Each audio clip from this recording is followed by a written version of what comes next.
Guys, it's Tracy from New Beginnings Health and Wellness. Today I'm going to talk to you guys about something really important that took me 18 years to figure out on my own. And this brought me from sickness to health. So if you have unexplained illness or if you think you may have leaky gut, watch this entire video so that you can take the next step to your new life. And if you like this video, don't forget to hit the like and notification bell and subscribe to my channel and share with those you love if you think this is something that will help them. So today I'm going to share with you something that I learned when I was struggling to find answers to my unexplained illness that the doctors were treating me for 18 years. They claimed that I had an autoimmune disease when really my main problem was actually food and toxicity. So what is leaky gut? That's the big question. So leaky gut or intestinal hyperpermeability is when the tight junctions in the lining of your gut actually gets damaged. And so what happens is particles from your digestive system, like toxins, antigens, and bacteria, they actually leak into your bloodstream. So of course this isn't supposed to happen. So this actually causes an autoimmune response in the body, such as allergic and inflammatory reactions, among other issues over time. So if you want to hear more about links between leaky gut and autoimmune disease, check out my video here. So to find out the cause of your leaky gut, you actually need to get to the root of the problem.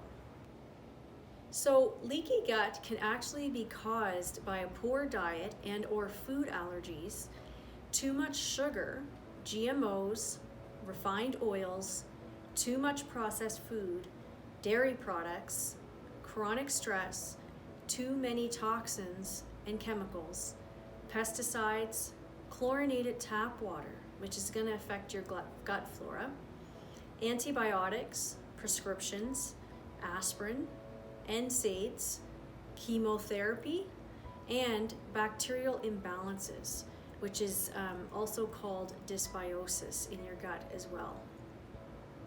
So the first thing you really need to do is you actually have to find the cause and eliminate it. I would highly recommend that you get with a functional medicine practitioner or a naturopath and get the proper blood test done so that you can rule out all the things that I just mentioned a second ago. So for food allergies, make sure you go to a doctor who can actually send you for the ELISA IgG testing. That's what you want to ask for. There's several tests out there, but they do not test you for all 7 of the immune reactions. So you want that ELISA test so it's more accurate. It's very uncommon for this test. There are a few doctors that I know of that actually will do it, and it is an expensive test. But the thing is that if you want to get better, you have to get the proper testing done. There's no point in getting, just some random tests or just going to your doctor and getting these free allergy tests that they do, because I can guarantee you're going to have problems with that because it's not going to check all those autoimmune reactions. I would also strongly suggest genetic sensitivity testing for gluten. So getting a genetic gluten sensitivity test done is something you want to get done if you have any of these problems with gluten that run in your family, or if you notice gluten definitely affects you, then you want to get this test done, and it will completely change your life. So check out this video on how Dr. Peter Osborne changed my life, and I will also put a link in the description below for where you can get this testing done. It does go on sale twice a year. I can't remember which time of year, but twice a year I know it does go on sale. I believe one of them is Labor Day. So once you get all your tests back, you're gonna have to stay away from all the foods that you're both sensitive and allergic to. And they say, I think 3 months a lot of times, but you really wanna stay away from them as long as possible. So like at least 6 to 9 months, 12 months even if you can. And it can't be even a bite of that thing. You have to be so diligent until your gut heals. before you're actually able to slowly introduce some of these things back into your diet. So unfortunately, there's going to most likely be foods that you'll never be able to eat again, depending on your situation. But this will give you the chance to change things up and try new recipes. Like, just look on the positive, focus on the positive, and think, this is my new life, and this is something I can now start new. I can learn these new recipes. You can check my link below. I'll have some free recipes. But there is so many great recipes, and I know for me, when I first knew I had to change a lot of things, it was really hard, and I really felt like I was being cheated. And when I started to actually look at the positive and look at the fact that I'm not being cheated, I'm going to be able to learn new things. And when I actually found new recipes, I completely enjoy eating healthy better than what I was eating before. And it honestly made me so much happier. So if you do end up having this genetic sensitivity testing done, and you do have this gluten genetic sensitivity, like I had 3 out of the 4 possible genetic markers. So that's a lot. And what that meant for me was, not only do I have this problem, but my children are guaranteed to have at least 1 of these genetics, and 50% chance they have 2. And if their dad gets tested, which he hasn't yet, if he has the same amount as me, that means they have the same amount as well. But they definitely have 50% chance of 2. So if this does come back and you do have this, I would strongly, strongly recommend that you read Dr. Peter Osborne's book, No Grain, No Pain. And this book, it will help you really know what to do. There's a 30-day diet plan in that book, and it tells you everything you need to know, and it gives you the list of all the foods you should need to stay away from and everything. And I believe, when I got my allergy tests back for the genetic testing, it actually gave me a list of what I couldn't eat and what I could eat and things like that. So it was really, really helpful. But this book will help to tell you what's safe for you to eat, among other things. It completely changed my life. And you can also get that book on Audible as well. But I will put a link below so you can check that out if you're interested in that. So the next thing that you want to do is you want to detox. So I do have a video for detox, and I would really recommend that you watch it, because that will give you some more information on that. And some of the supplements that I recommend will be down below as well for that. But the bottom line is if you have a whole bunch of junk in your system, it's going to be really hard for your gut to heal and for you to be healthy. So you really, really want to detox, but you want to be safe doing it. So check out my video on detox as well. It will be down below at the end of this video. So you want to take digestive enzymes with all of your meals. So with leaky gut, you're going to have issues with digesting foods. So in order to repair your gut, you're going to want to eat and get as many nutrients as possible so that you can heal faster. So to heal leaky gut, you really have to replace your diet with healing foods that will help your intestinal lining to repair itself.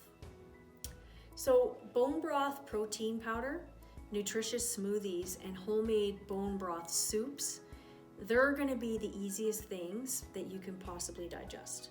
So you're going to get the most nutrition and nourishment from them.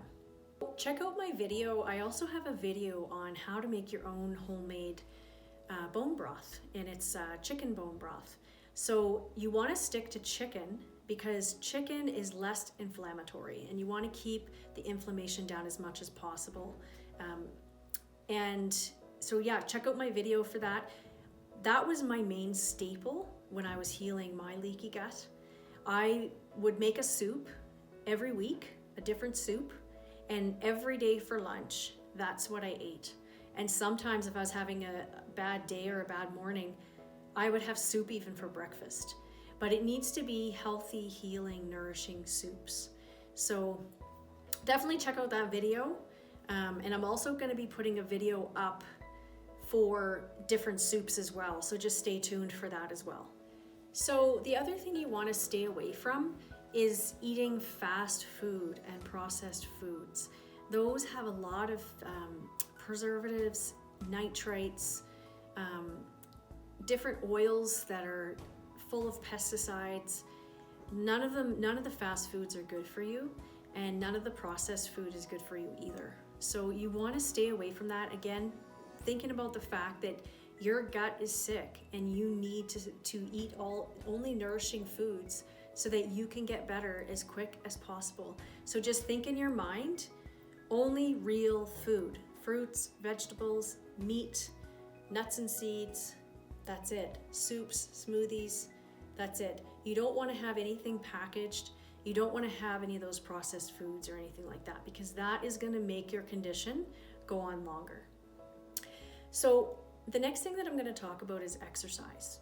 So you want to get at least 20 to 30 minutes of exercise every single day. Just get your body moving. Do things you like. You don't have to, if you're not a gym person, don't go to the gym. If you have to just go for a walk in the park, or if you just like working out at home, or if you just, like biking, pick something you love, because again, you want the stress down and you want to be doing things you love, because all those things are positive and those things are going to make you heal a lot faster. But exercising flushes out toxins and it gets the body moving, and it is definitely going to help to repair your leaky gut. So indirectly.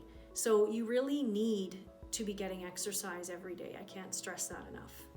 So leaky gut is a factor in many illnesses, but it's just not recognized. When I first heard of leaky gut, I actually knew I had all the symptoms, but because there's no actual test for leaky gut, the traditional medicine doesn't acknowledge it. Most doctors aren't going to acknowledge it. But what I had to do is I turned to natural medicine. And what I actually did is I ended up being on Facebook, and I found out Dr. Axe came up on my Facebook, and he has a leaky gut program. And so I went on there and I was reading like all the symptoms, and I was like, oh my gosh, like I have every one of these.